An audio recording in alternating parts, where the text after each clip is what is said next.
Hey y'all, you see this? This is probably one of the best seafood creations I've ever come up with in my life. Stick around to the end of the video and see what I do with this snapper. I guarantee you'll love it. It's delicious. Another beautiful day in Harkers Island. Petee and I are heading out this morning. Gonna try and get out there about 40 or 50 and see if we can't get some pelagics. So when we see you next, we'll be way offshore. Oh boy, it's been a long day and we ain't caught nothing but bonitas.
Strikes first.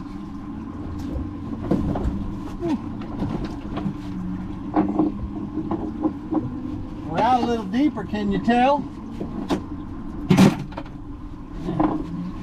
Right on the bottom.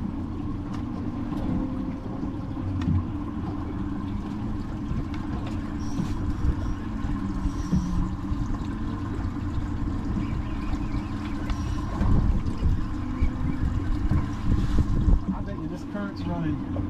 And I noticed when we turned, we were doing 8 miles an hour one way and 5 the other. Yeah.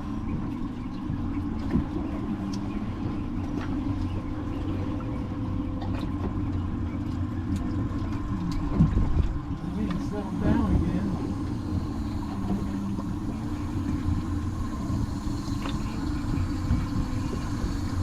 Oh.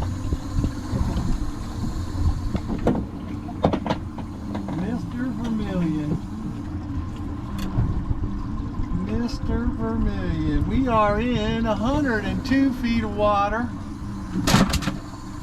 The current is ripping, but the Vermillion are biting. So, we'll put up with it as long as we can, I guess. Oh, here we go.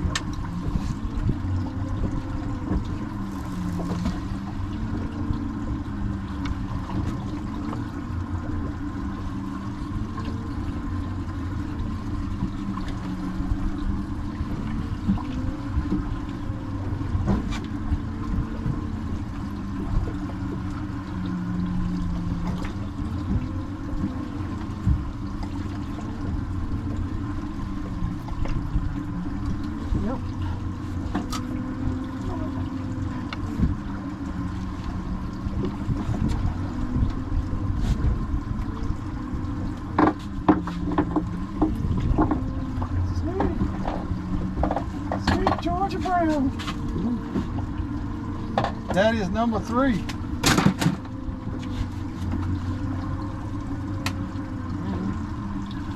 Here is number 4. Oh, he got off.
different.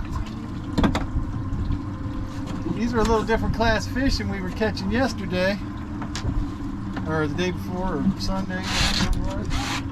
There's. Did you put another one in there? Huh? Yeah, drop 4. Well, you know what? Now that we're staying here, I'm gonna throw out that spinning rod with a piece of squid on it. Maybe we can catch get a mahi to come up in here.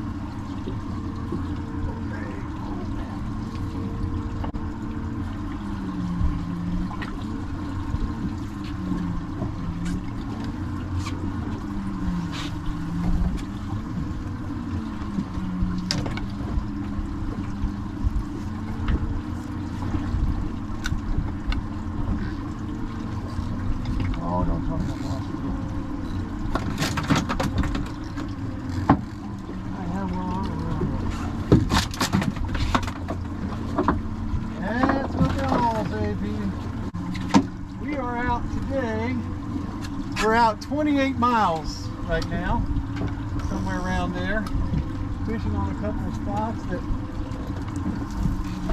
we like to fish on this time of year a lot. But the current, if the current's normally ripping, we'll move into where we were on Sunday.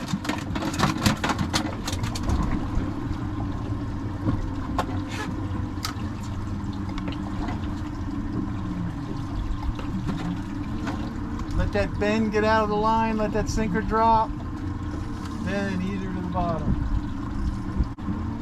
That moaning you hear is my Rodan up there working. We drift just a little bit out of these Vermillions and then she puts us right back in them.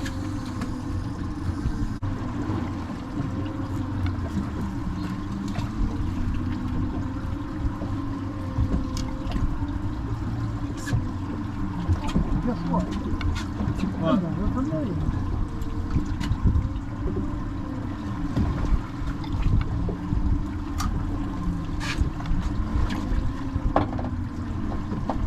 These are nice. Little foot. We call these little footballs.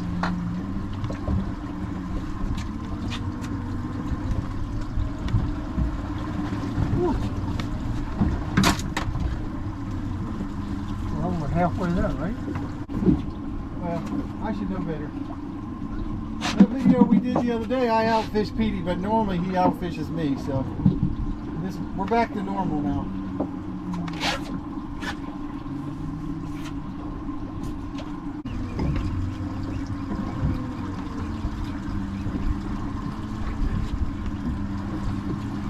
What are you doing? Letting it lay on the bottom? Well, drop it and I reel it back up. You know, once I feel it hit, I start reeling and then all of a sudden they start hitting.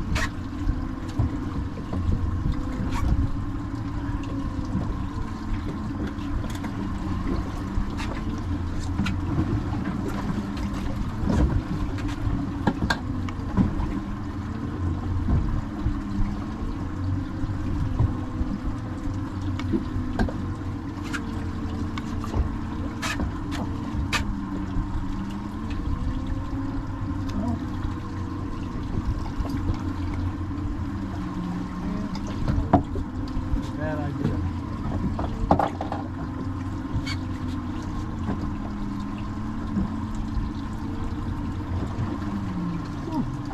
Boy, very beautiful. We're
fingertip.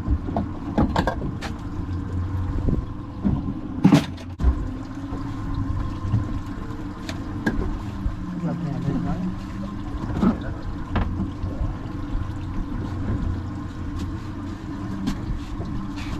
I got Band-Aid.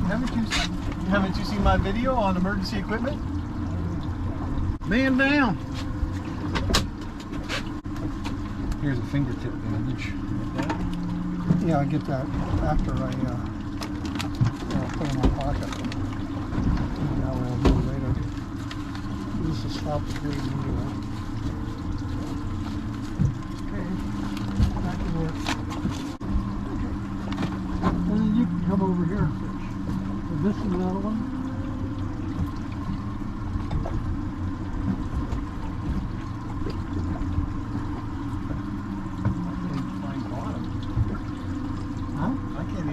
Bottom. I let it go until the line goes, move it slack, and then just let it come back, and then reel it up a little bit, and then they just come over and say, oh, there's Pete's line.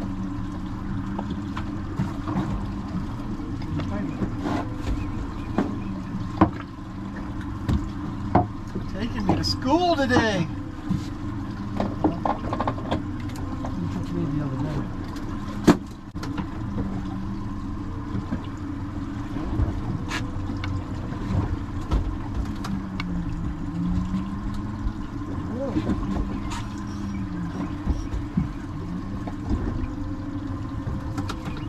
There's like a trigger digging in there.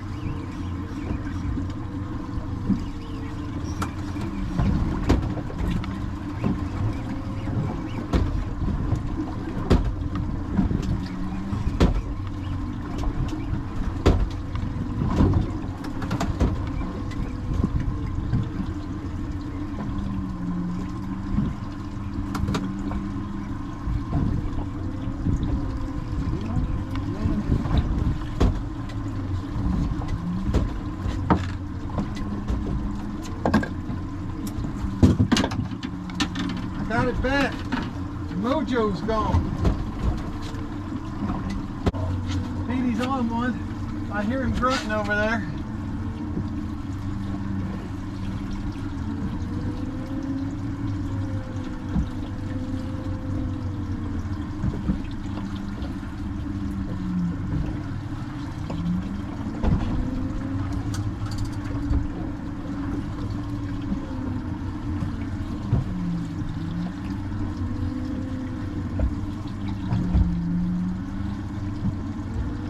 Trigger.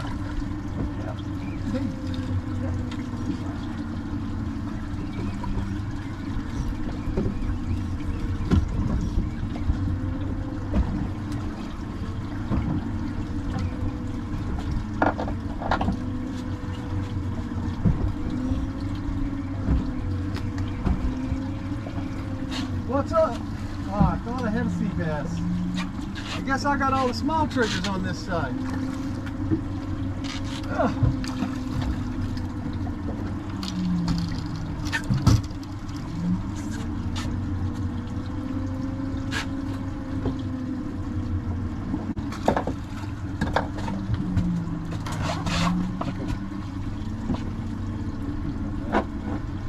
Too small.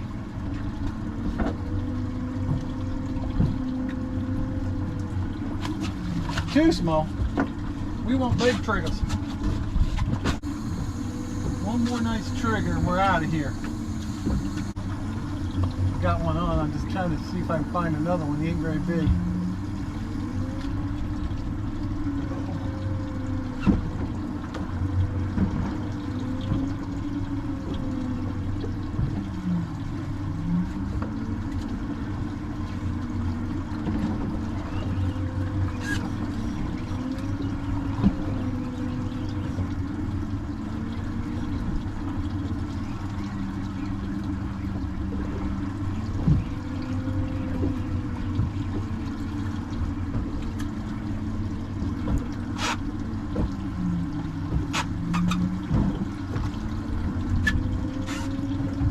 Belly on that.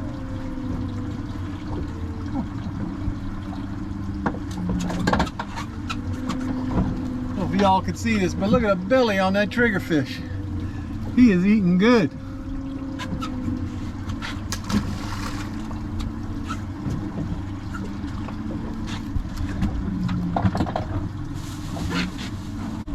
I guess Mr. Seabass is not going to make a appearance today. Shame.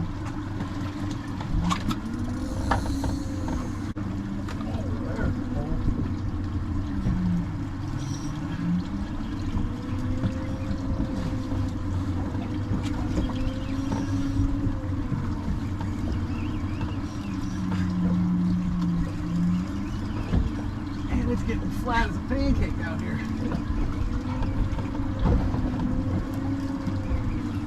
Might have to burn some fuel on the way home.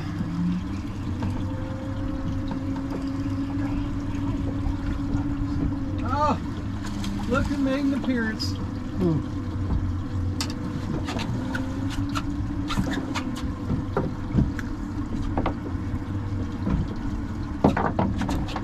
Now this, folks, breaks my heart. But I got 10 in the cooler. Let's see if we can't get him back down there.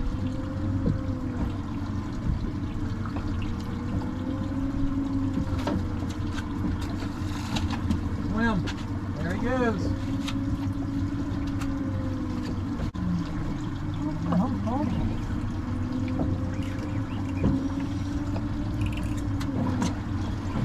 There's something big right there in the water. I just seen it swim by.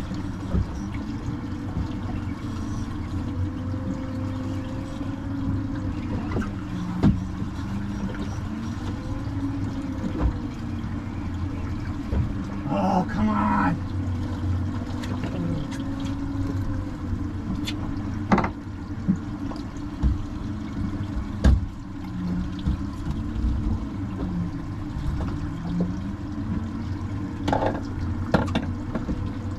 Flag Vermillion. If I catch another Vermillion, we're getting out of here.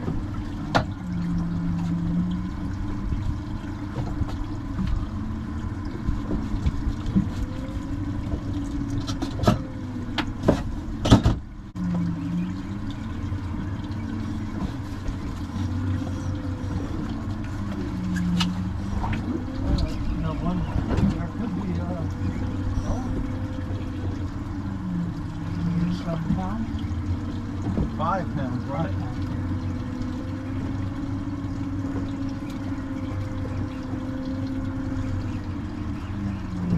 Well, I guess I gotta make good on my what I said. Get another Vermillion?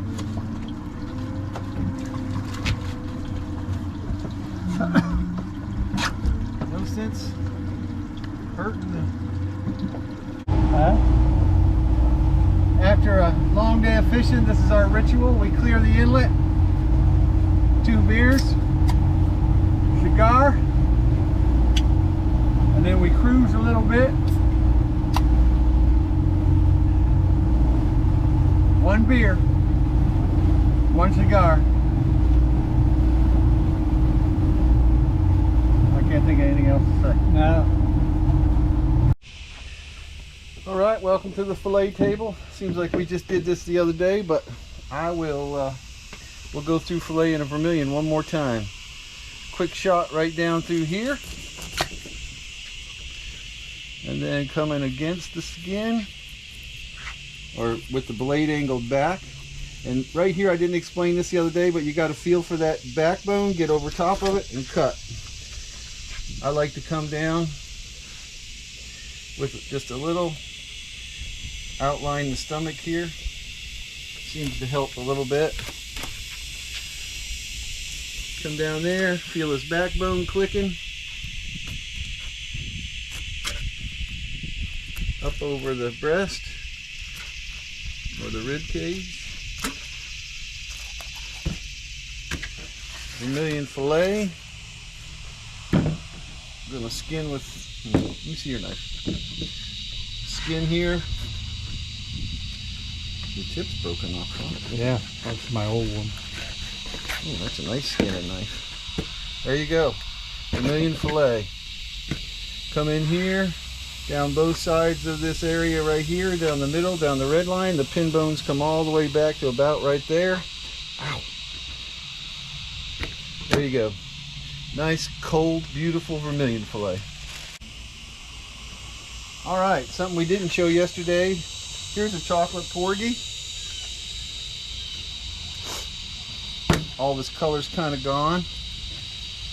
And we didn't show, last time we filleted, we didn't show it. These are a large scale fish. These are where you got to be real careful because the scales will redirect your blade. Come in, same style, holding the blade backwards or leaning back, I guess is the best thing. Porgy's got a lot of bones up in here. We're going to take the same approach, feel the backbone, down through his tail. I'm going to give him a little outline of his stomach. You can usually tell the outline because the stomach is lighter than the darkness of the fillet.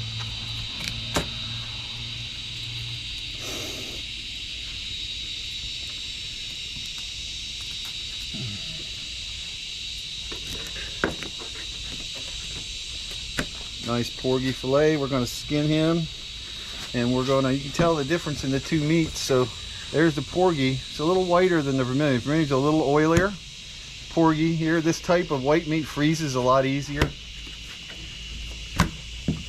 And that's your porgy.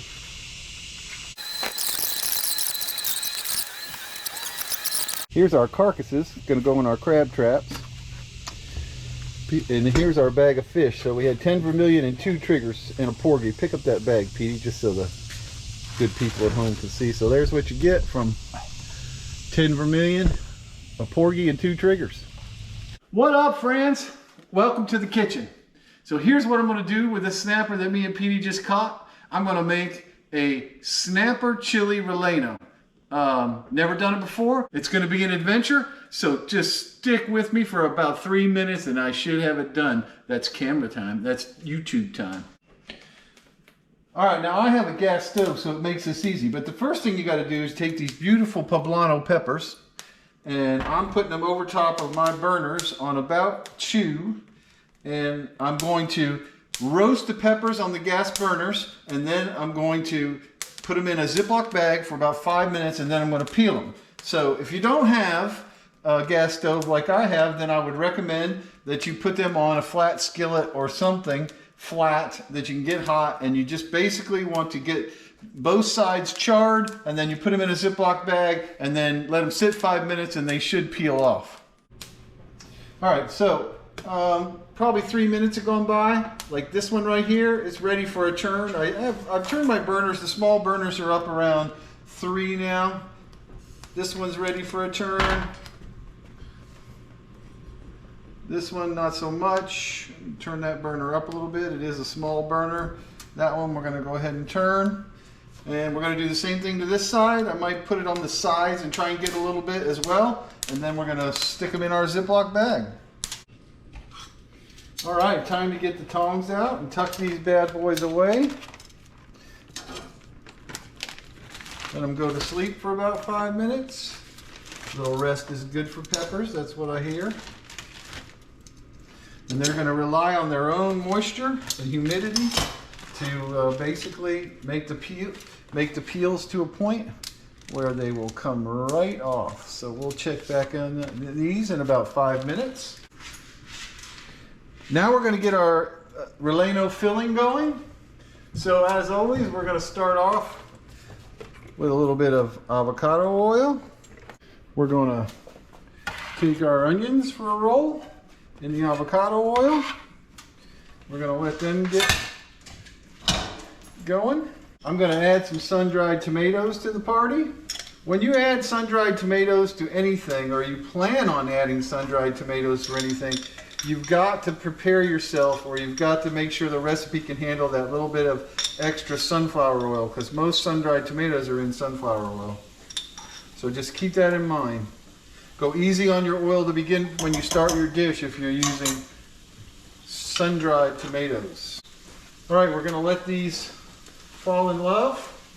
Let them simmer down, and then we're going to break up the sun-dried tomato, and then we're going to add a can of, you can call it Rotel, but when it comes from Wegmans, it's called diced tomatoes with green chilies. Now you can cut your sun-dried tomatoes before you start, but what I like to do is get them nice and flat as they're cooking, and eventually they will break up. What I like about doing it my way is you actually leach out all the flavor from the sun-dried tomatoes. All right, we're going in with our can of Rotel that I've drained the water off on. We're going to work that in.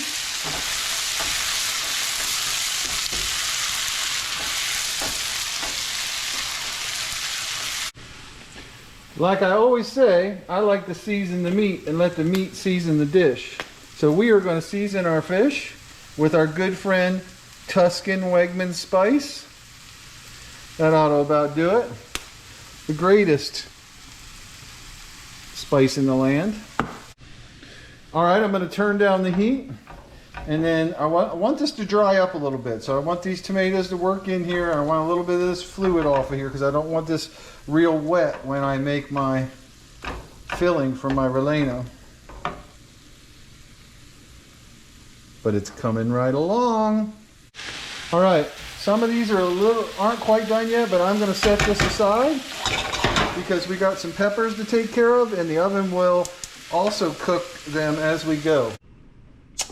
All right, let's check on our friends Mr. Pepper. You can see I already did one. This is not an exact science, and you just kind of use your fingers to remove as much. I kind of use my nail a little bit, to remove as much of that skin as you can, kind of pinch it on the edges like this.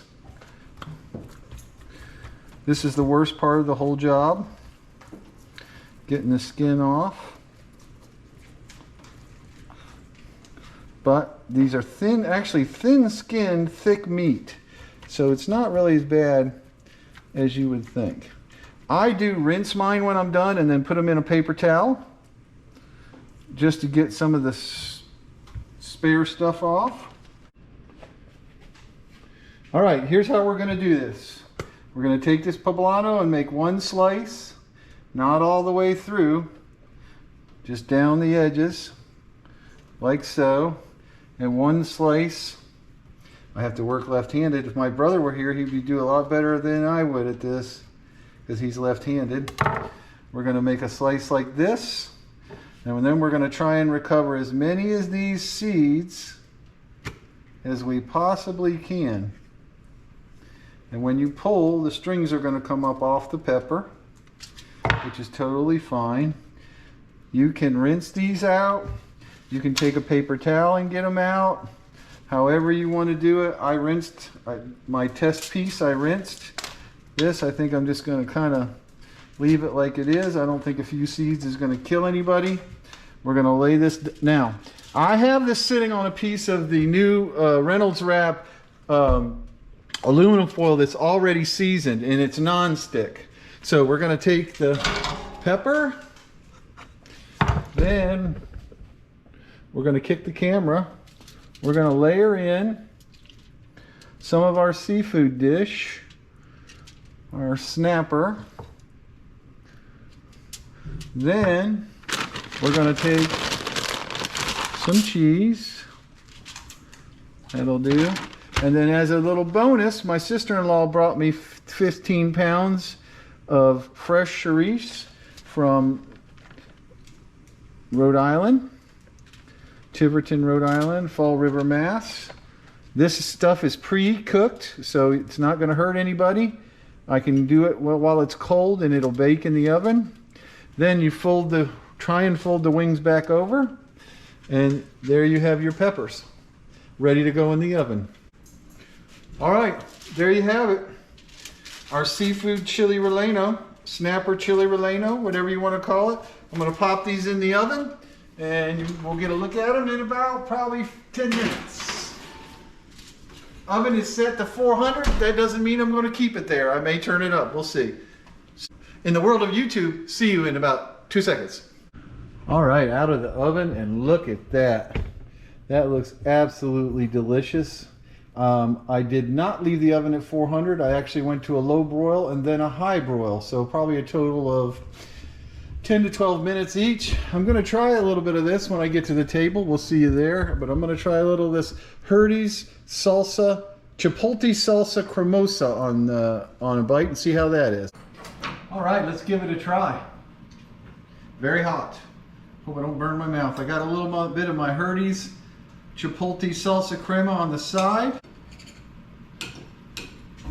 I'll try a bite first without.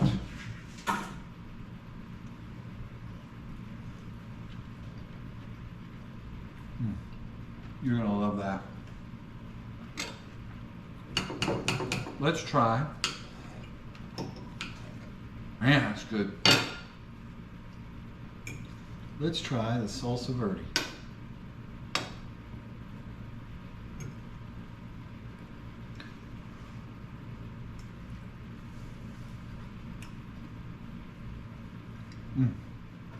Even better.